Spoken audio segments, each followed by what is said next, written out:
El gobierno de Bolivia es más o menos como la gata Flora. Si le meten grita y si le sacan llora. Ahora están quejándose por el posible paro. Pero si siempre es un fracaso el paro, ¿de qué se quejan? Si le meten grita, si le sacan llora.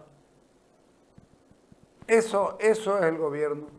Escúchenlo al ministro de Economía llorando porque el país va a perder. Va a perder. Y los 80 días de paro hechos por el movimiento del socialismo, en lo que va el año, 80 días de paro. Lo han dicho los agricultores, los caos, se lo han dicho en su cara a ustedes. ¿Y ustedes qué hicieron? Nada, no les importa, lo que quieren es joder. Aparece el cochabambino Montaño a decir que él va a venir a bloquear. Que venga, no hay problema, no hay problema. Yo espero que no haya paro. Yo espero que haya censo oportuno y bien hecho. Pero, a ver, ponerlo al ministro, al llorón, ahora está llorando porque Santa Cruz para y el país se cae. A ver, dale. Bueno, el Banco Mundial ha hecho una nueva proyección de nuestra tasa de crecimiento, la ha elevado a 4,1, porque seguramente ha evaluado el... Ratito. Vas a comenzar de nuevo. Él está hablando del Banco Mundial y sus proyecciones sobre Bolivia. O sea, los imperialistas de mierda, han hecho una proyección y le dan mejores cifras al Estado boliviano. Imperialistas de mierda, ¿no? Dale. Bueno, el Banco Mundial ha hecho una nueva proyección de nuestra tasa de crecimiento, la ha elevado a 4,1,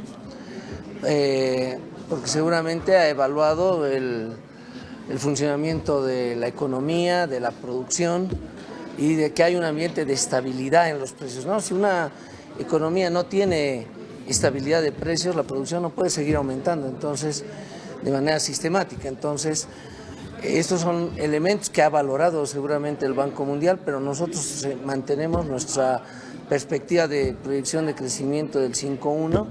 Esperemos que aquellas actitudes extremistas, ¿no?, que quieren paralizar la producción indefinidamente, no se lleguen a concretar, porque eso sí le daría un golpe duro a esta reconstrucción de la economía. No olvidemos que estamos saliendo de un problema causado por el mal manejo económico en el gobierno transitorio y además la pandemia, y a la vuelta de la esquina estamos ya recibiendo un ambiente enrarecido, volátil de inflación y recesión mundial, y la economía la tenemos que cuidar entre todos. Serán responsables estos grupos que quieren desestabilizar el funcionamiento de la economía nacional. Todas aquellas fuerzas que quieran paralizar la producción de la economía nacional serán responsables de atentar contra esta reconstrucción. Lo decimos claramente. Siempre es lo mismo, ¿no? El paro no funciona, no tiene lugar, no tiene... Y después, si parás, gritan y lloran y ahora somos los responsables de todo. Yo reitero, para mí no debe haber paro. No debe haber paro. No debemos parar. Y no por la mierdita esa que hasta los cruceños se lo han tragado. Somos la locomotora del desarrollo nacional. La locomotora va por las rieles y ¿sabe qué? La locomotora lo único que hace es tirar, es como el burro de carga. Él tironea para que los otros aprovechen. Y no es así. Nosotros somos el pensamiento del desarrollo. Somos la expresión del desarrollo. No somos la locomotora. No somos la locomotora porque la locomotora va por un par de paralelas, como decía don Aquino Becerra. Por las paralelas va. Y resulta que la producción cruceña se ha abierto. Ganado, agricultura, en la agricultura un montón, el ganado tiene otro montón de razas y estas cosas, a cada cual más buena, tienen puercos, tienen chanchos, tienen gallinas, tienen lo que te dé la gana, tienen industria, tienen una cosa, la otra. eso de la locomotora, métanse a la cabeza, son huevadas, les están diciendo, ustedes tironeen que nosotros vamos a ir atrás, contentos y tranquilos. Vamos a vivir de los impuestos que ustedes generen, vamos a hacer todo esto. Ustedes son nuestro burro de carga y no es así. Yo no estoy de acuerdo con el concepto de la locomotora. Y los cruceños deben fijarse bien, debemos fijarnos bien lo que estamos haciendo y lo que estamos admitiendo que se nos diga. No somos la locomotora, somos prácticamente el todo. Sabemos hacer cosas. 55 años atrás, reitero, pusimos la primer loseta. Hoy somos la ciudad más pavimentada del país. Queríamos agua. Tenemos la segunda mejor calidad de agua del mundo, según las cooperativas de agua y de las empresas de agua mundiales. Tenemos, creo, una vicepresidencia en ese asunto. Y tercero, queríamos luz, agua, pavimento y luz, 11%. Y tenemos el 98% de este país, de este pueblo, completamente electrificado. Entonces, no nos digan locomotora, díganos el polo de desarrollo. El líder del desarrollo. Y no estoy minimizando a nadie, estoy alabando lo mío. A mí no me importa la idea de descalificar a otros. Cada uno hace lo que puede. Nosotros hicimos un poquito más de lo que podíamos. Nosotros lo que hicimos fue hacer lo que debíamos hacer. Y por eso estamos en el lugar en el que estamos. Les agrade o no les agrade, que los ministros, ¿sabe qué? He visto ministros pasar por montones y todos con el mismo discurso. No vayan a pensar que porque es pseudo socialista o medio tirado a Nicaragua, tiene alguna variación. El modelo no ha cambiado absolutamente en nada. Siguen viviendo de lo que producen los pueblos, siguen viviendo de lo que extraen, y siguen viviendo de los impuestos que les dan los que trabajan.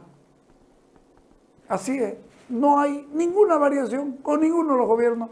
Vamos a escucharla a la señora que habló del doble aguinaldo y ya están quejándose de que no va a poder ser posible pagar el doble aguinaldo. Claro que no va a ser, por supuesto, porque no entra en esta ecuación, no entra el doble aguinaldo. Dale. Cualquier medida que interrumpa la actividad económica en el país perjudica no solamente el doble aguinaldo, pero perjudica todo el crecimiento económico del país. Entonces, yo no sé si se acata el paro, en qué medida podrá afectar, no lo sé. No sé si estaba garantizado el segundo aguinaldo, eso vamos a esperar el informe de economía. Toda medida que perjudique el desarrollo económico del país, obviamente que perjudica el doble aguinaldo. El doble aguinaldo es generado de acuerdo al crecimiento del PIB. Y si no hay movimiento económico, no hay generación económica en las actividades económicas, obviamente que el PIB no crece lo suficiente para poder conseguir.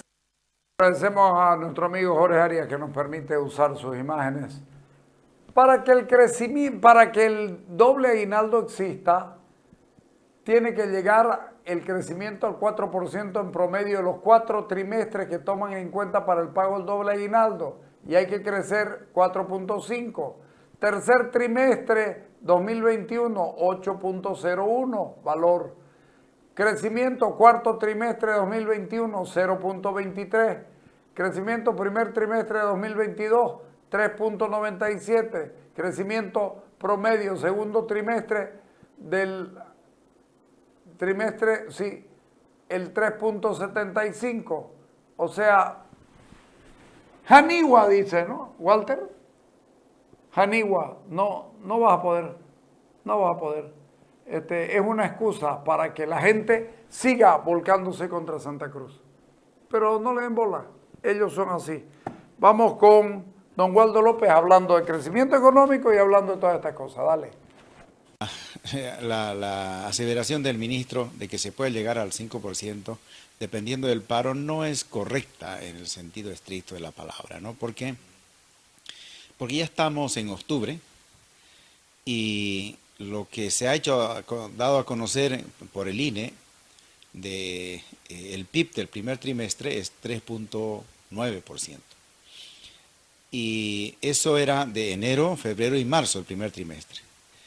El índice general de actividad económica, el IGAE de abril, baja a 3.7. Entonces la tendencia más bien hasta abril es de que se contraiga un poco el crecimiento económico.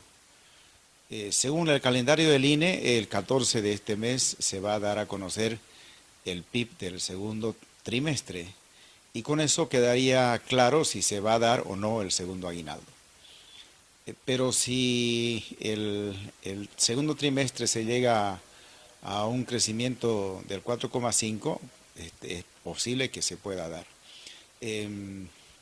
Hay un reajuste positivo que ha dado el Banco Mundial de crecimiento, ha aumentado un poquito más el crecimiento del caso boliviano.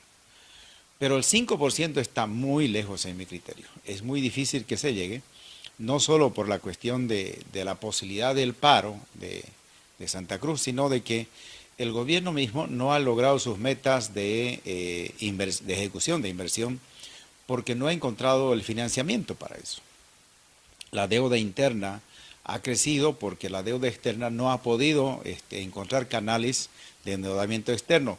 Colocó solo 800 millones de dólares, que es lo que debía colocarse los 2.000 millones, y estamos en octubre y no se ha colocado. Y ese era un instrumento de financiamiento en el presupuesto. Entonces quiere decir que 1.200 millones menos del financiamiento que se tenía no tienen una fuente para poder ejecutar, ¿no? Ha hecho préstamos de la CAF, de otros organismos, pero no son, digamos, suficientes para llegar a sus metas de inversión pública. Por lo tanto, el sector público no va a cumplir con sus metas de inversión y por lo tanto eso también va a tener su efecto en el crecimiento económico. ¿Dónde estaría la base para que haya un mayor nivel de crecimiento? Que en mi criterio va a estar alrededor del 4,1 o 4% creo que este año. La CEPAL le da 3.9, el BID le da 4.1, el FMI le da 3.8 de crecimiento. Y los organismos internacionales en los años anteriores no han estado lejos de lo que ha significado ya oficialmente las estadísticas del PIB de los años anteriores. Entonces, creo de que es mucho el optimismo que está planteando y al mismo tiempo quiere tapar, digamos, las otras cosas que no se han dado, como el financiamiento, como que la inversión pública no se ha dado. Y finalmente, recién ahora en octubre está dialogando con el sector privado. Si esos diálogos hubieran dado en el primer trimestre de este año, el sector privado podría haber solucionado algunos problemas y podría aumentar la inversión y podría darse más producción. Porque los temas son bien claros, la seguridad jurídica, la biotecnología, el contrabando, están pues afectando al sector agropecuario. Hay alimentos que están entrando de contrabando y están desplazando, el caso de los lecheros, como lo han hecho conocer, hay mucha leche que viene de la Argentina y otros alimentos también. Entonces eso contrae las posibilidades de expansión del sector productivo. Entonces creo yo de que es demasiado optimista lo que plantea el ministro, dada la situación actual que hay de llegar a un 5%, y con el paro indefinido, dependiendo del número de días que se va a dar. Pero yo creo que el gobierno tiene que evitar el paro, está en sus manos para evitar el paro. Entonces tiene que buscar la manera de que haya un entendimiento para evitar el paro. En realidad está más en manos del gobierno que en Santa Cruz, porque creo que el pedido que se hace es que se haga el censo y que además se debata técnicamente. Y hasta ahora a mí me extraña que no hayan debatido técnicamente, o sea, ni el INE muestra lo que tiene técnicamente. Bueno, y en el caso de la universidad también es hora que la universidad ya muestre todos los criterios técnicos para que podamos de esa manera poder ponderar la argumentación y se pueda salir de este conflicto, ¿no? Es que el 47% de la recaudación tributaria anual contribuye Santa Cruz. El 30% del PIB lo aporta Santa Cruz. El 70% de la producción de alimentos lo aporta Santa Cruz. La generación de empleo, por la cantidad de población que tenemos, también eso significa de que al paralizarse la gente, se paraliza la producción porque la población es la que produce los bienes y servicios, y si se paraliza, evidentemente va a haber un efecto. El gobierno tiene que dar un tratamiento más prioritario a Santa Cruz por ser precisamente la locomotora. Entonces, si no le da esas condiciones, al final el efecto también le llega al gobierno. No es que solamente Santa Cruz el que va a sentir el efecto, pero también lo va a sentir el gobierno, ese efecto sin lugar a dudas, ¿no? Licenciado, se reconoce la fortaleza económica de Santa Cruz, pero también si no se llega al 5% y se dan las medidas que han sido determinadas en el Cabildo, el gobierno bien podría responsabilizar a Santa Cruz por el fracaso de su proyección económica, digamos. Bueno, puede tener parcialmente el argumento, pero es que estamos en el mes de octubre, solo faltan ya, y además ya pasada, cuando se dé el paro, casi vamos a estar con el mes de octubre más finalizado. Entonces queda un saldo simplemente para llegar a la meta. Entonces depende de lo que ha pasado en los meses anteriores, y en los meses anteriores no se han logrado las metas de inversión pública y no se han generado las condiciones para que el sector privado pueda expandirse mucho más y que pueda llegar a ejecutar más inversión, tenga más seguridad jurídica y pueda, digamos, aportar más. Entonces no se han dado las condiciones, y eso no se puede, digamos, echar toda la culpa solamente a la posibilidad de la repercusión económica de la lucha por el censo. Yo creo que es fácil llegar a aclarar de que el gobierno mismo no va a lograr sus metas de inversión. Y eso no depende de Santa Cruz, depende netamente del gobierno. Y no logra esas metas porque no tiene financiamiento, no hay los recursos como antes se decía, el 2013, 2014, de que Bolivia no necesitaba de nada para poder exportar, para poder invertir, para poder, digamos, hacer crecer la economía, pero ahora es distinto. Entonces creo yo de que no llegar a una meta del 5%, y me atrevo a decir, ojalá me equivoque, digamos, ¿no? Porque en el sentido positivo, si no hubiera el paro, igual no se va a llegar al 5%. Entonces, ¿eso qué quiere decir? Que lo que se ha hecho hasta ahora y lo que queda no da para llegar al 5%. El gobierno, siempre que se habla de cuestión económica, hace la comparación de la fortaleza de Bolivia con el tema de la inflación, una inflación controlada, dice, pero sin embargo, de un tiempo a esta parte se ha visto que la inflación ha ido teniendo cierta subida hasta llegar hoy, por ejemplo, a 1.9, digamos. ¿Qué señales nos da esta escalada que ha ido mes por mes el índice inflacionario?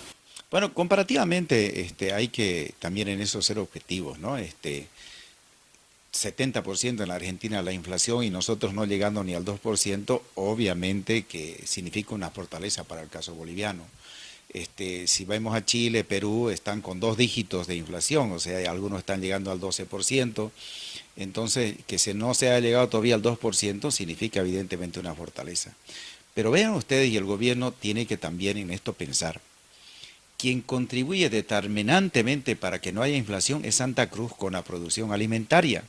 Es una fortaleza tener una inflación, aunque haya crecido hasta un 2%, no es significativa, no es alta, hay que reconocerlo, y hay que cuidar que esa inflación no suba más, porque los afectados somos todos. O sea, es que del bolsillo de cada uno de nosotros tiene que salir los billetes para comprar cosas más caras, y por lo tanto hay que hacer todo lo posible para que la inflación más bien no crezca. Ok. Muy claro, muy claro. Ni somos responsables ni vamos a llegar. ¿Y sabe por qué no vamos a llegar? Porque el gobierno no los deja.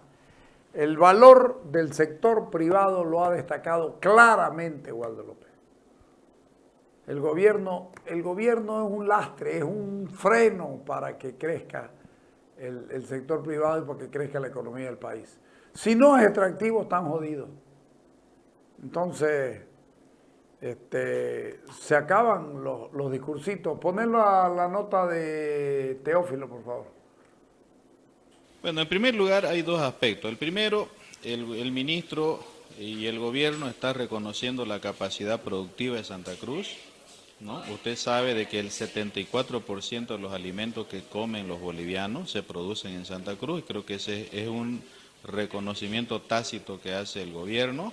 Se reconoce ahí implícitamente de que el 30% del aporte de la economía cruceña, ¿no?, lo realiza el Producto Interno Bruto de todo el país. Entonces, hay un elemento interesante ahí, si usted quiere, para ratificar la potencialidad productiva que tiene Santa Cruz.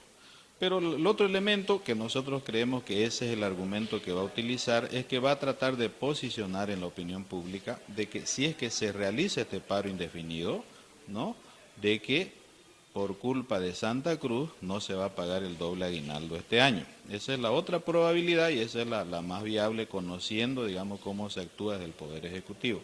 Primero, hay que aclarar dos cosas.